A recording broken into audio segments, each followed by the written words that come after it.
Hello, welcome back. My name is Andy. I'm a philosophy lecturer, and in this series of lectures, we talk about ancient Greek philosophy. In the past two episodes, we talked about the ancient Greek world in general, and also I gave you a rough overview of ancient Greek philosophy, its different periods, and where it was going. And now we are going to focus more on specific philosophies and philosophers and periods. And we begin with pre-Socratic philosophy because this is the earliest part of ancient Greek philosophy that qualifies as real philosophy or science as opposed to religion and myth.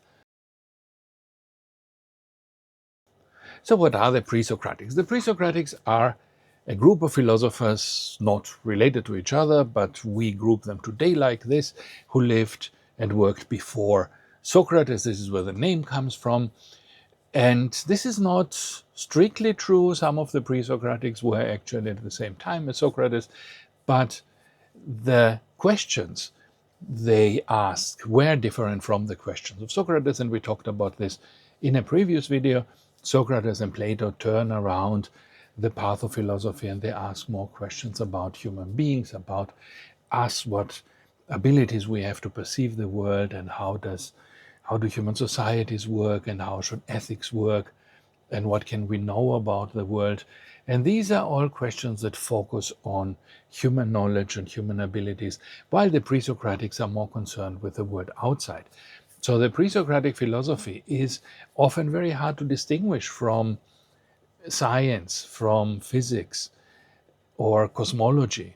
All these things that today would not count as proper philosophy, but as part of science. But in that time, it was altogether because there was no way to clearly distinguish these different disciplines. And so Socrates was born 470 BC, and pre-Socratic philosophy roughly takes place before that. It begins around a century earlier. 585 BC is Thales, and we mentioned him already previously. We know so precisely that he worked in 585 BC because he predicted a solar eclipse. And today we have ways to model these eclipses and we can say when they did occur. And so the one that Thales predicted was in 585 BC. So certainly he was alive and working there. None of the Presocratics works survive in full, but we have some fragments, and often these fragments are from the works of others who talk about them. And now you don't talk very much about a philosopher you agree with, because then you agree anyway with him, there's nothing much to say. But you mostly talk about the philosophers you disagree with, right? And so this is the case here too. The people we have most writings from about the Presocratics are those who disagreed with them. They are sometimes Aristotle and Plato who disagreed with the Presocratics, sometimes much later Christian writers who, of course, disagreed with the pagan Presocratics about the origin of the world and so on, and wanted to show what they got wrong. And so this helps us today to understand what they said, because we see what they got wrong. On the other hand, this is a very biased way of looking at the Presocratics, right? You look at them through the lens of somebody who disagrees with them. This is not the best way to present their philosophy, but this is all we have, right? Sometimes we don't have better sources. So often the Presocratics are called physicists, or physikoi, says Aristotle, the physical philosophers, the students of physics. And physics here means not the narrow physics we have today, but nature, students of nature, because they were interested in these questions about nature. What is the universe made of? What is the earth made of? What are things made of? And also, what is time? What is motion, right? And so they focus on these kinds of questions.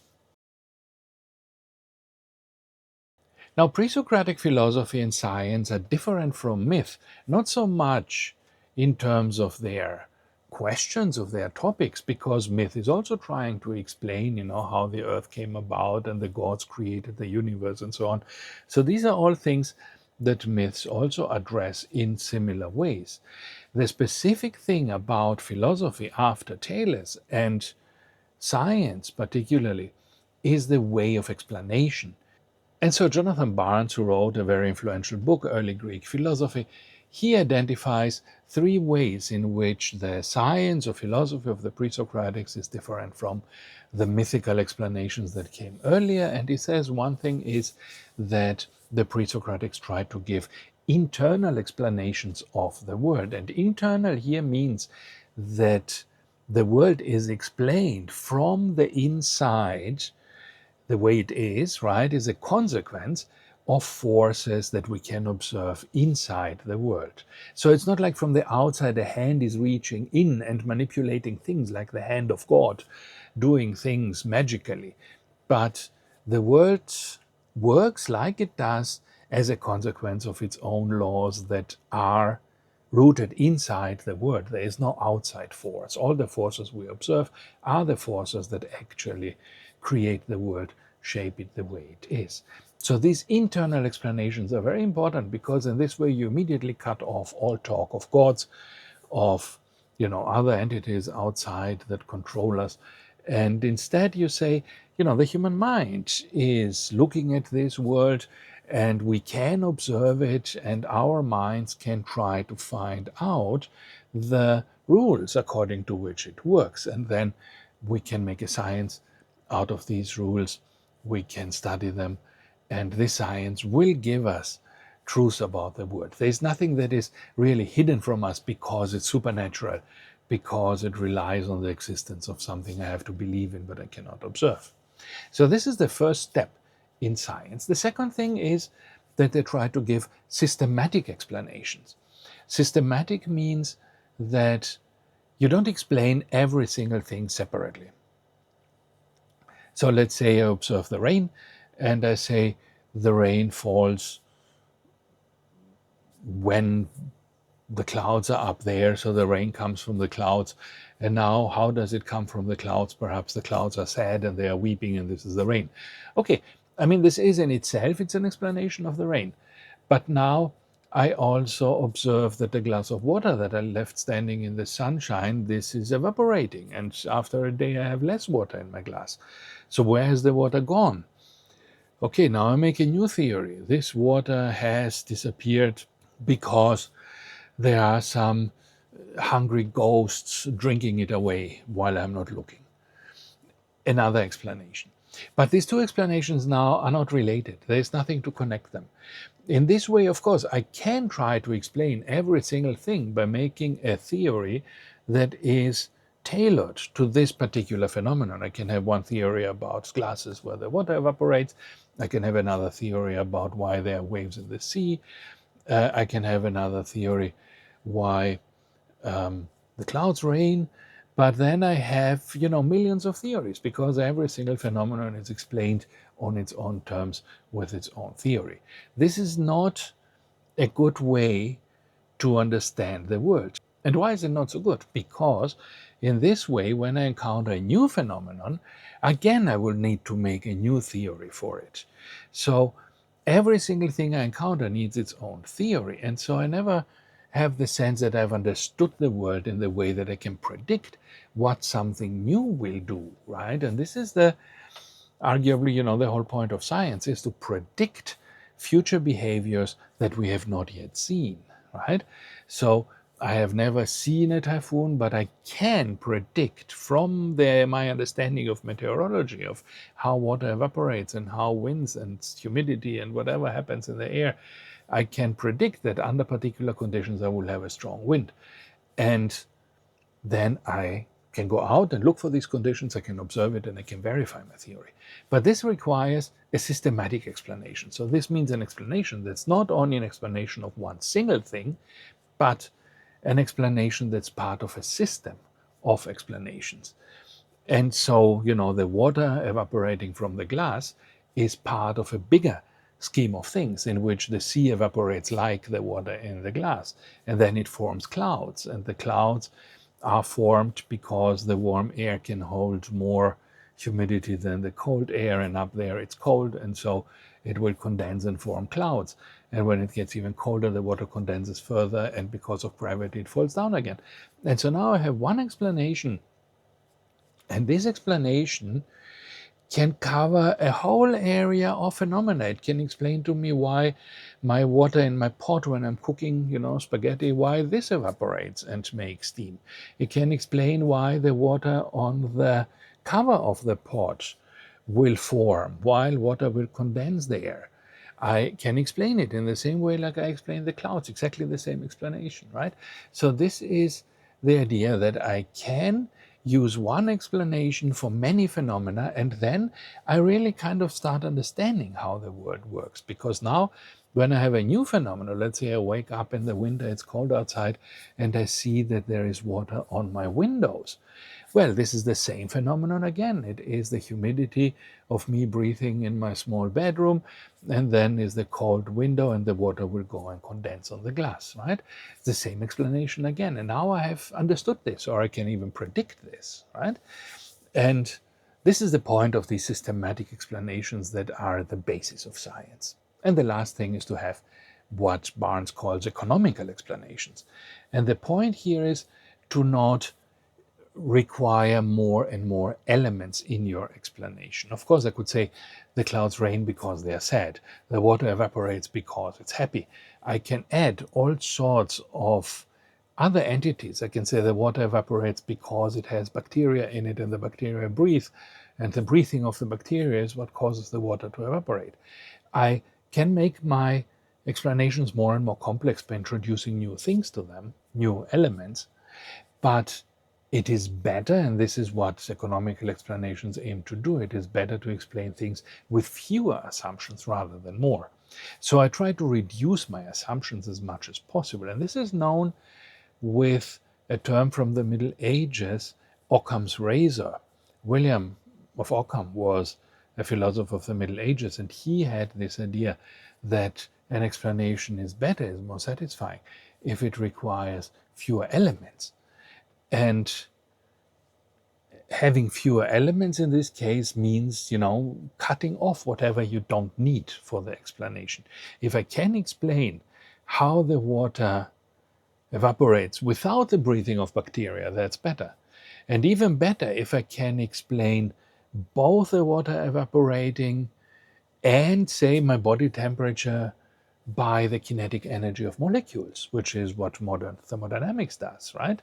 Then I have a concept of temperature that's based on the speed of molecules, and this can explain now why the water evaporates. It can explain why my body is warm. It can explain why metals melt when I heat them.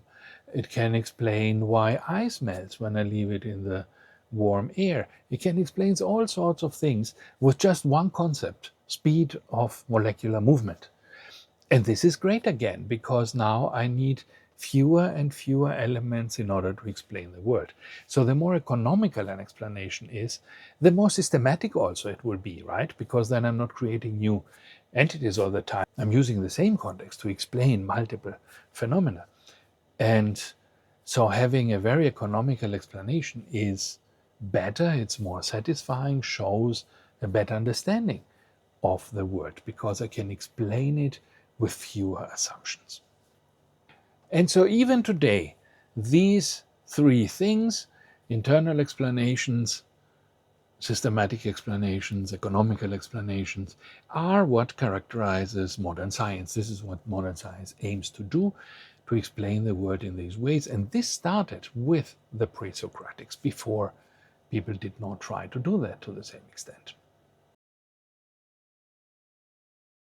So the Presocratics are, you could say, two or three distinct groups, depending on how you look at them. The most common division are the Presocratics of Miletus. Miletus is a city on the Turkish coast. We talked about this before. And these Milesian philosophers were all about what the world is made of, how it is created. And you could say in an abstract way, it talks about the one thing and the many things. So we have all these many things around us. We look around and the world is full of stuff. But is there one thing that's at the basis of all these things? Can we explain all these phenomena through one thing or one substance can we say, everything is made out of water, out of air, out of fire. These were some of the ideas of the Presocratics. Today we say everything is made out of atoms, right?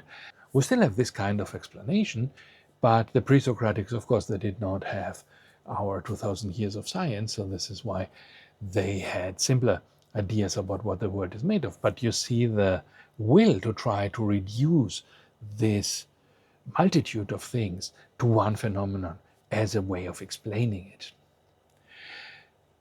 Another thing that applies more to the other group of philosophers, who are those of South Italy, the Eleatic philosophers, is the problem of change. How can things even change? And again, we talked about it in the previous video.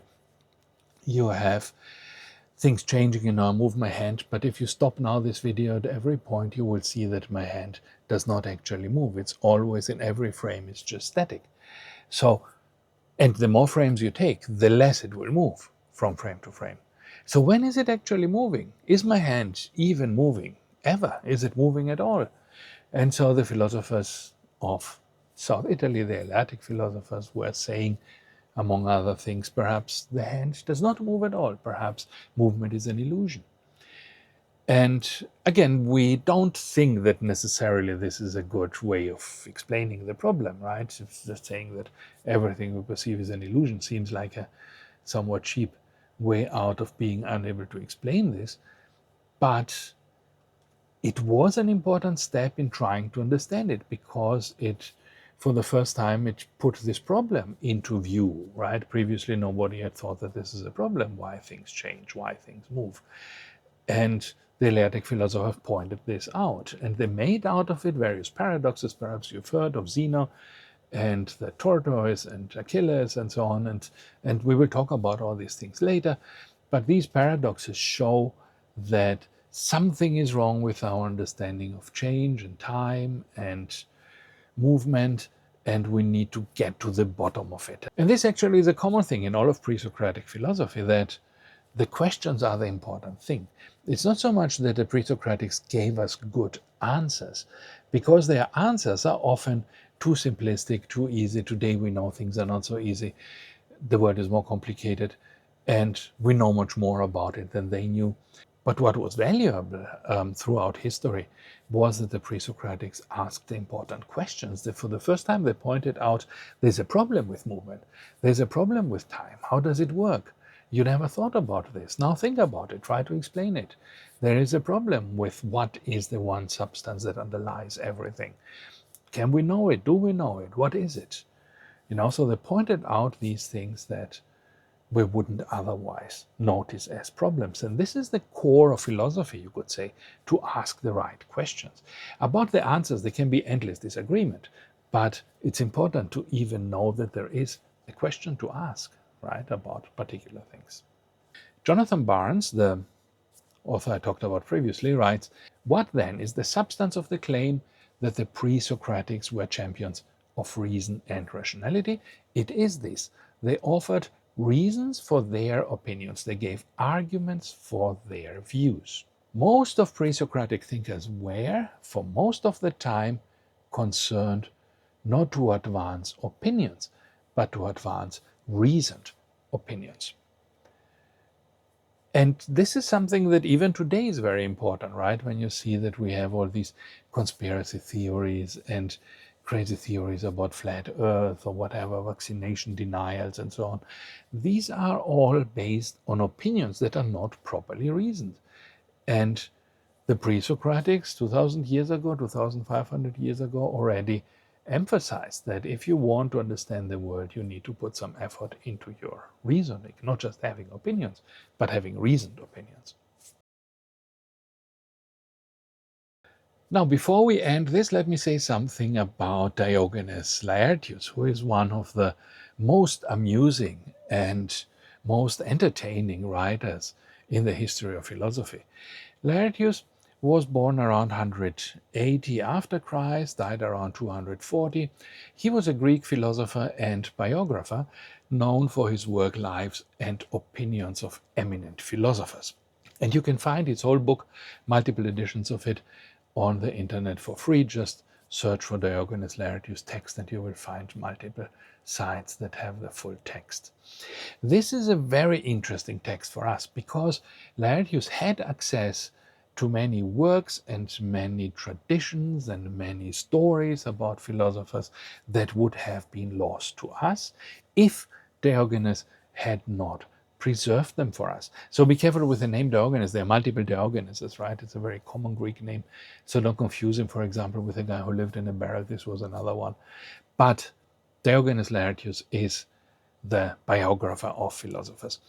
And he had, as I said, access to all these sources, and he compiled them into his book, whatever he found interesting. He just copied it. He copied whole chapters of some books, Epicurean philosophy, for example. There's a lot of Epicurus in Diogenes Laertius. And he was very much attracted to gossip. He's more like a columnist of some of this yellow press magazines that talk about royalty and so on. And this kind of thing is Diogenes Laertius about ancient philosophers. So it's a lot of fun to read because he has lots of these stories, how philosophers fall into wells and how they trick other people and what clever things they say. And this gives us a very lively image of ancient Greek philosophy and ancient Greek philosophers, not just the dry material of their books, about philosophy, but really gossip, juicy stories to make them look silly or to make them look great or to show off their character. And the other thing about Diogenes Laertius is that he was a bad philosopher himself. And this is a good thing in this case, because when, for example, Plato talks about the philosophy of Socrates or Aristotle talks about the philosophy of the Presocratics, these people, Plato and Aristotle, are not good sources because they have their own agenda, they have their own philosophy. So they judge and they describe the philosophy of the other person through their own opinions. They immediately feel the need to criticize it, to put it apart from their own thought, to mark it as wrong because they are right. And Diogenes does not do this because he's not a good philosopher. He is really a journalist, you could say, an ancient journalist, an ancient biographer. And so when he hears something from or reads something from an ancient philosopher's text, he will just quote it. He will just tell you what he said. But he will not immediately interpret it, criticize it, compare it with his own philosophy. And so actually he's a pretty good source because of this, because he gives us many sources from ancient philosophy in a much less changed and adapted way than the more famous philosophers do. So again, you can find it for free and you should use it. You should go and read Diogenes Laertius and you will find many funny stories in there that are very entertaining. We already talked about the different cities, right? And I put them on the screen here once again to make sure you understand. Athens is in the middle. This is where classic Greek philosophy was. But before that, the Presocratics begin around Miletus. There's another city there, Ephesus, and there are also philosophers there. But Miletus is generally considered the center of this Presocratic philosophy. And then from there we go to Elea, which is on the left side here on the picture on the western side in South Italy, a Greek colony that had this other group of philosophers who were more into metaphysics and time and space. And then from the Presocratics, finally, philosophy moves to Athens, where we have Plato and Aristotle and Socrates, and where then the Presocratic philosophy ends and is replaced with classic Greek philosophy. So the Presocratics are primarily three people: Thales, Anaximander, and Anaximenes. And if you look at their dates here, you will see Thales and Anaximander are roughly the same period. They are 15 years apart, and Anaximenes is much younger than the other two. Generally, the Milesians are interested in the idea of unity, what unifies the world, what is the uniting element behind all of nature. And this is principally about giving what we mentioned already, economical explanations. And now we will stop here, and in the next video we will start talking about the individual philosophers. First Thales, then Anaximander and Anaximenes, and they are really interesting, all three of them. So stick around, go to the next video, and we get to our first philosopher, first scientist, Thales. See you there.